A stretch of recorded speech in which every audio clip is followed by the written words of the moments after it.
Hello, welcome to the UN Ocean Decade's Global Stakeholder Forum. This is the main space to engage with the UN Ocean Decade and to connect with others who are also interested in making our oceans more sustainable. My name is Ashley Akins and I'm the Community Manager for the Global Stakeholder Forum, and today I'll guide you through a short tutorial about the main tools and functions that you may be interested in using.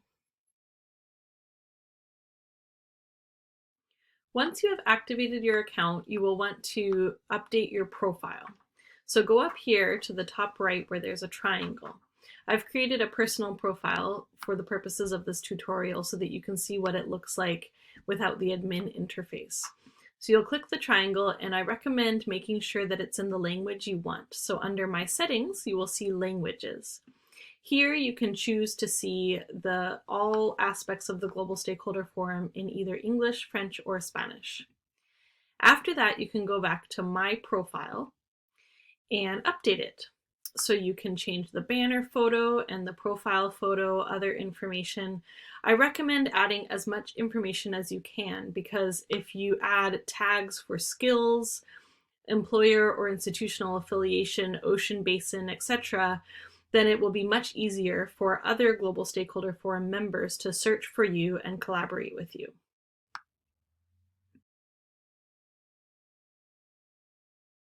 The first time you log in, you will be taken to the welcome screen.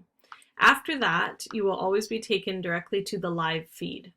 This live feed is like any other live feed. Perhaps you're used to LinkedIn or Facebook, where you can share a post and read other posts about events, opportunities, and other interesting information that is going on around the world. You can like and comment other people's posts as well.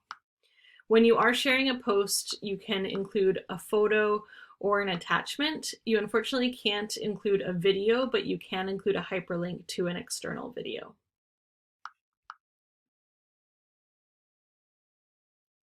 There are many ways to connect with other people on the Global Stakeholder Forum. So if you go over here to Directory, it'll give you a list of all of the current members who are activated. So there's over 2,000 members around the world at the moment. And you can search for them through a variety of ways. You can look on the map and see where they all are based, and then search as you move around the map. Another option is to look through the filters. So for example, if you want to collaborate with someone who works in an NGO, specifically in the Caribbean Sea, then you will see that there are 8 users who work in that field. And you can look at their profile, you can look at their CV, you can send them a message. And let's say you want to collaborate with Natasha on this, you can go on these little ellipses here and add to your favorites. And so I can do the same with Mario here, add him to my favorites. And then when you go over to your profile, you can see the people who are your favorites. If you start talking to people or messaging them, they will also show up as your favorites, and you can unfavorite them or leave them there. So it starts creating your own community. You can also see the institutions or organizations that are involved. So you can go to Directory Institutions, and this is automatically populated based on people's profiles and how they've signed up. So you can search for yours. If you want it to be edited, just send me an email and I'm happy to input more information. But you can find out about all of the organizations. There's over 100 organizations that are currently registered. Over on the right here, beside your profile, you can send messages to members. And any message or alert will email that member, and they will also see it every time they log into the forum. And so you can just create a message, search for that person. Let's say I want to email or message Amanda Cow. Then I create a conversation and we can chat. Another interesting way to connect with people is through the alert function of the live feed. So if you're creating a post like video tutorial is ready, you can add photos, attachments and hyperlinks, but then you can notify specific people. So you can notify up to 250 people maximum per post, and you can choose and filter through. So you could add your favorites, for example, select all, there they are over here. Undo that filter to look for your next bunch. So let's say I want to add people from the media stakeholder group. There's 31 users found. I can select all. They're also over here. So you can do that up to 250 people. And you confirm the selection, and you'll see here that that's going to automatically send an email alert to all of those 33 people when it's published. I'd like to guide you over to the share button here, the plus sign at the top. This gives you a lot of opportunities to connect with people. So you can write a post on the live feed, you can share a trip. This would be if you're headed to a conference or doing something interesting with your project. You can share where you're headed, what the dates are, and then maybe people there will want to connect with you. Also, share an opportunity is over here as well. We'll look at that in a second, but this is for a lot of different things. You can post about a job, an internship, a volunteer opportunity, or if you're looking for collaborations and partners or contacts, you can specifically post saying what type of person you're looking for to fill a gap in your project. And you just fill out all the information you have. You probably won't have all of this, and that's fine. And then you publish it. And again, you can notify specific people, stakeholders, ocean basins, if you would like. Other options is to create an event. So these will show up in the events section here. And then this will connect to your profile as the event organizer. And you can share your location, maybe your home location, or if you're traveling, you can share your location to connect with people. And also you can refer someone to the community. We recommend that everybody refers at least 10 people in their colleagues and friends group, and then it gradually will expand from there.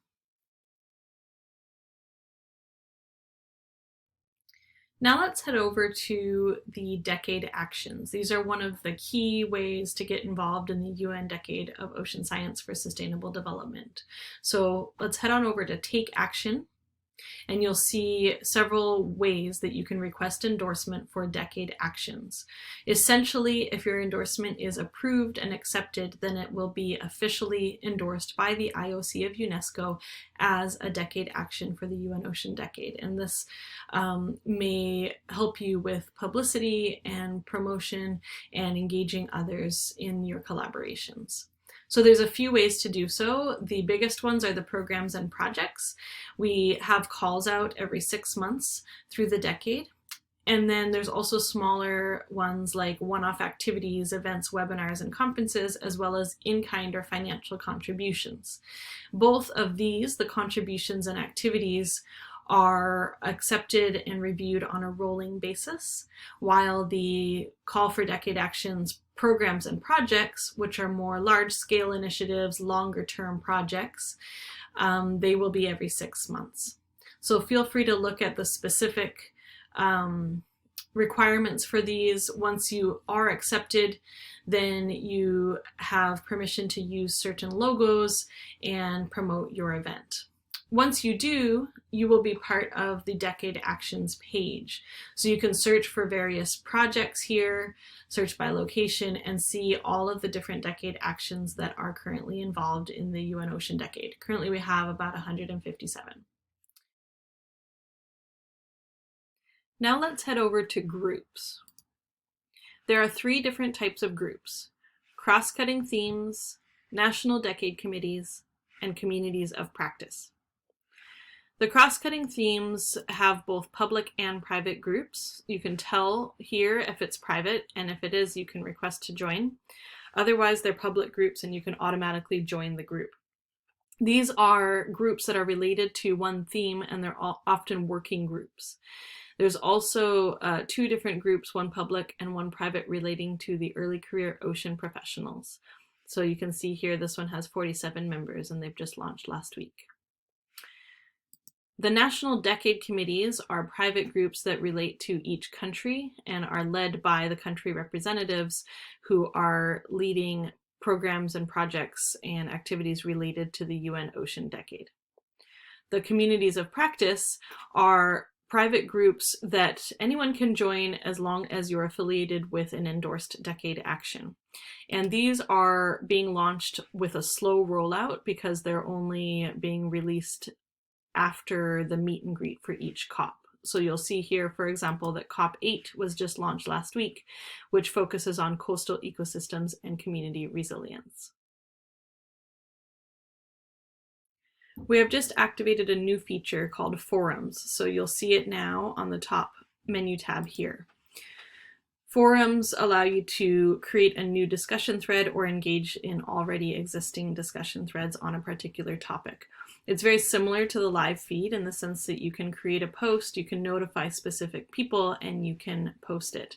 But the key here is if you want to maintain conversations throughout relating to a particular discussion, they will be saved here and easier to find.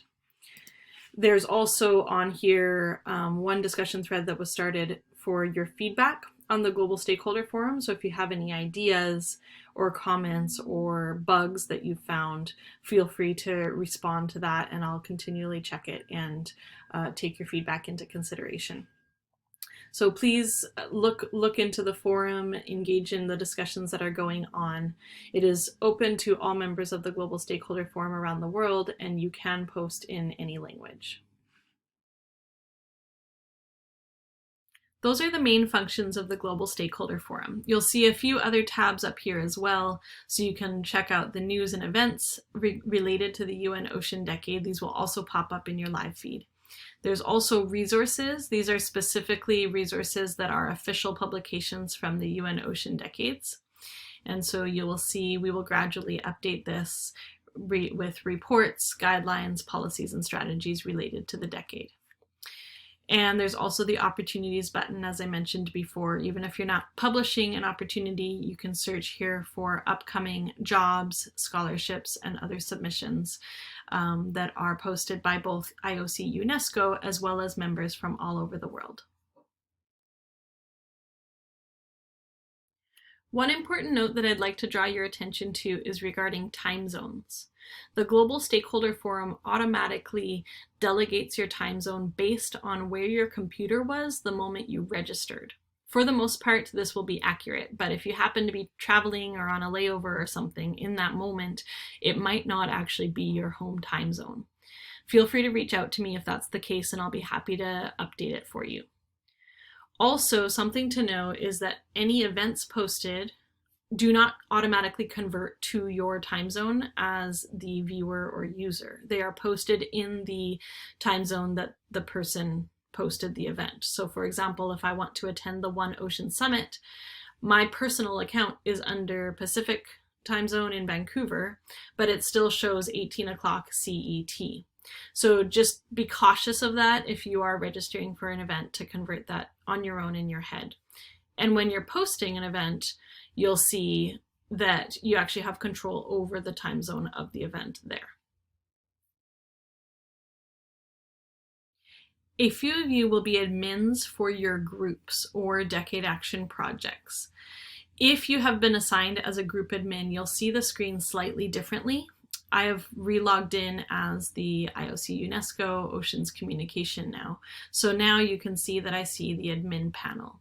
And once you click on the admin panel, you'll have control over editing and updating your group or project with their banner photo, their project description. You can add your own members, etc. Feel free to reach out if you feel like you should be a group admin or a project admin, and I'd be happy to set you up with that. Okay, that's all for now. I hope that was a helpful tutorial for you to get started with the Global Stakeholder Forum. If you have any other questions or concerns or need help troubleshooting, feel free to reach out. Bye for now.